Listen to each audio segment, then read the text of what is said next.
حضرت انس بن مالک رضی اللہ تعالی عنہ روایت فرماتے ہیں قال كنا مع رسول الله صلى الله عليه وسلم بتبوك فطلعت الشمس بيداء وبضياء وشعاع ونور لم أرها طلعت فيما مدى.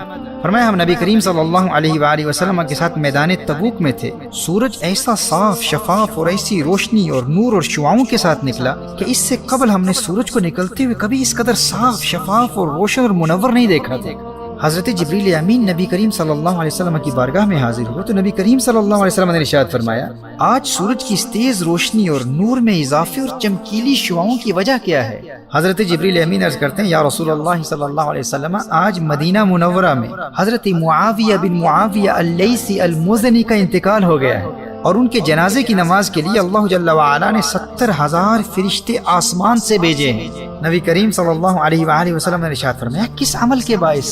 جبریل امین عرض کرتے ہیں قال بکثرت قراءته قل هو اللہ احد باللیل والنہار، اور دوسری روایت میں ہے قائما وماشیا وقائدا ومتجعا۔ جبریل امین عرض کرتے ہیں یا رسول اللہ صلی اللہ علیہ وسلم ان کے جنازے میں 70,000 فرشتے اس لیے آئے ہیں کیونکہ یہ رات دن اٹھتے بیٹھتے چلتے پھرتے ہر وقت قل هو اللہ احد کی تلاوت کیا کرتے تھے۔ سبحان اللہ۔ میں دوستو آپ کو سورہ اخلاص قل هو اللہ احد کی روحانی پاور کا اندازہ نہیں ہے، یہ آپ کی دنیا بھی سنوار دیتی ہے آخرت بھی سنوار دیتی ہے۔ اب دیکھیے نبی کریم صلی اللہ علیہ وسلم میدان تبوک میں ہیں اور جبریل امین عرض کرتے ہیں یا رسول اللہ صلی اللہ علیہ وسلم اگر آپ کا ارادہ ہو تو زمین سمیٹ لوں اور آپ ان کی نماز جنازہ ادا کر لیں۔ کونین کے والی صلی اللہ علیہ وسلم نے اجازت عطا فرما دی، اور مسند ابو یعلا کی دوسری روایت میں ہے کہ حضرت جبریل امین نے اپنا پر زمین پر مارا اور تمام درخت اور سب ٹیلے وغیرہ پست ہو گئے، اور میدان تبوک سے مدینہ منورہ میں حضرت معاویہ بن معاویہ اللیثی المزنی کا جنازہ نظر آنے لگا۔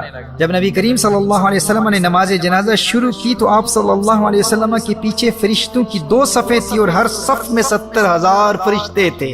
محترم احبہ سورہ اخلاص کی تلاوت کی کثرت کیا کرو، یہ انتہائی مختصر سورت ہے، آپ سب کو زبانی یاد ہے لیکن آپ کو اس کی برکات اور روحانی قوت کا اندازہ نہیں ہے۔ آپ نے دیکھا کہ اس سورت کی کثرت سے تلاوت کرنے والے کو مقام کیا ملتا ہے، 70,000 فرشتے اس کے جنازے پر آتے ہیں اور اس کے جنازے کے لیے زمین سمیٹ لی جاتی ہے، اور سورہ اخلاص سے محبت کرنے والے کا جنازہ خود نبی کریم صلی اللہ علیہ وآلہ وسلم ادا کر رہے ہیں۔ صحیح بخاری اور صحیح مسلم کی ایک حدیث مفہوماً پیش کرتا ہوں۔ نبی کریم صلی اللہ علیہ وآلہ وسلم کو ایک صحابی کے متعلق اطلاع دی گئی جو سورہ اخلاص کثرت سے پڑھتے تھے۔ فرمایا اس سے پوچھو ایسا کیوں کرتے ہو؟ صحابی عرض کرتے ہیں کیونکہ یہ سورت اللہ کی صفات کا بیان ہے اور مجھے اس لیے اس کی تلاوت سے پیار ہے۔ نبی کریم صلی اللہ علیہ وآلہ وسلم نے ارشاد فرمایا اسے بتا دو تجھے اللہ کی صفات کی وجہ سے اس سورت کی تلاوت سے محبت ہے، تیری اس سورت سے محبت کی وجہ سے تیرے اللہ کو تجھ سے محبت ہے۔ سبحان اللہ۔ دوستو اگر اللہ کی محبت کے طلبگار ہو تو سورہ اخلاص سے پیار کر لو۔ اور صحیح بخاری اور ترمذی کی روایت میں یہ الفاظ بھی آئے ہیں، فرمایا حبک ایاہ ادخلک الجنہ، اس سورت کے پیار نے، سورہ اخلاص کے پیار نے تجھے جنت میں داخل کر دیا۔ صحیح بخاری اور صحیح مسلم کی ان احادیث کی روشنی میں اس سورت کا پیار آپ کو جنتی بھی بنا دے گا اور اللہ کا محبوب بھی بنا دے گا۔ نبی کریم صلی اللہ علیہ وآلہ وسلم نے ارشاد فرمایا، یہ حدیث بھی صحیح بخاری کی ہے، فرمایا مجھے قسم ہے اس ذات کی جس کے قبضہ قدرت میں میری جان ہے، یہ سورت تہائی قرآن کے برابر ہے۔ This Surah Ikhlas, which is also known as Surah Al-Tawheed, is 1/3 of the Quran, and whoever recites it thrice, whoever recites it 3 times will gain the reward of reciting the entire Quran. 3 مرتبہ پڑھ لیں مکمل قرآن پڑھنے کا ثواب ملے گا۔ مسند احمد کی حدیث ہے، نبی کریم صلی اللہ علیہ وآلہ وسلم نے ارشاد فرمایا جو اس سورت کو 10 مرتبہ پڑھ لے گا اللہ جل وعلا اس کے لیے جنت میں ایک محل تعمیر فرمائے گا۔ حضرت عمر رضی اللہ تعالیٰ عنہ عرض کرتے ہیں یا رسول اللہ صلی اللہ علیہ وسلم پھر تو ہم بہت سارے محل بنوا لیں گے۔ اور سنن دارمی کی حدیث ہے 10 مرتبہ پر 1 محل، 20 مرتبہ پر 2 محل، 30 مرتبہ پر 3 محل۔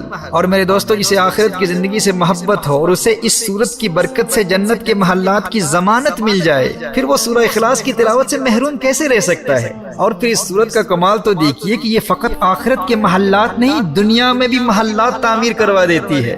اس سورت کی تلاوت غربت و مفلسی اور بے روزگاری کا خاتمہ کر کے آپ کو مالدار اور دولت مند بنا دیتی ہے۔ امام طبرانی نقل کرتے ہیں نبی کریم صلی اللہ علیہ وآلہ وسلم نے ارشاد فرمایا جو شخص سورہ اخلاص کو گھر میں داخل ہوتے وقت پڑھ لے تو اللہ تعالیٰ اس گھر والوں سے اور اس کے پڑوسیوں سے بھی فقیری دور کر دیتا ہے۔ دیکھیے ایک شخص نبی کریم صلی اللہ علیہ وآلہ وسلم کی بارگاہ میں حاضر ہو کر تنگ دستی اور مفلسی اور بے روزگاری کا شکوہ کرتا ہے۔ نبی کریم صلی اللہ علیہ وآلہ وسلم نے ارشاد فرمایا جب بھی گھر میں داخل ہو تو گھر والوں کو سلام کہا کرو، السلام علیکم کہا کرو، اور پھر ایک مرتبہ سورہ اخلاص پڑھ لو، اور اگر گھر میں کوئی نہ ہو تو مجھ پر سلام پڑھ لینا۔ محترم احبہ، اس صحابی نے عمل شروع کر دیا اور پھر اس کا فائدہ کیا ہوا؟ اس صحابی نے تو امیر ہونا ہی تھا، اس ورد سورہ اخلاص کی برکت سے اللہ جل وعلا نے اس صحابی کے پڑوسیوں کو بھی امیر کر دیا۔ غور کیجئے گا، جاہل عاملوں کے خود ساختہ من گھڑت وظیفوں اور عملیات میں دین اور دنیا کو برباد کرنے والوں، ذرا اللہ کا قرآن پڑھ کر تو دیکھو، جب بھی گھر میں داخل ہو گھر والوں کو سلام کرو، سلام کے بعد صرف ایک مرتبہ سورہ اخلاص پڑھنے کی عادت بنا لو، اور پھر دیکھو اس محمدی وظیفے کی برکت اللہ جل وعلا تمہیں دنیا اور آخرت کی دولت سے کیسے نوازتا ہے۔ ترمذی کی حدیث میں ہے کہ جو شخص سونے کے لیے جائے اور داہنی کروٹ لیٹ کر 100 مرتبہ سورہ اخلاص پڑھ لے تو قیامت کے دن اللہ جل وعلا ارشاد فرمائے گا، اے میرے بندے اپنی داہنی طرف سے اپنی دائیں جانب سے جنت میں داخل ہو جا۔ میرے بھائیوں، میری بہنوں، اللہ جانتا ہے کتنی زندگی باقی ہے، میرے سننے والوں کو یہ کام آج رات ہی کر لینا چاہیے، اور یاد رہا تو مجھ گنہگار کے لیے بھی دعا کیجیے گا۔ اب دیکھیے، مسند ابو یعلا کی ایک حدیث کا مفہوم ہے کہ جو شخص ایمان کے ساتھ ہر نماز کے بعد 10 مرتبہ سورہ اخلاص پڑھ لے گا، وہ جنت کے تمام دروازوں میں سے جس دروازے میں بھی داخل ہونا چاہے گا داخل ہو جائے گا، اور جنت کی جس حور سے نکاح کرنا چاہے گا اس کا نکاح کرا دیا جائے گا۔ ایمان کی سلامتی کے لیے بھی یہ بہت بڑا ورد ہے، اس سے محبت کر لو، کثرت سے پڑھو، اور میرا یہ پیغام اپنے تمام دوستوں تک پہنچا دو۔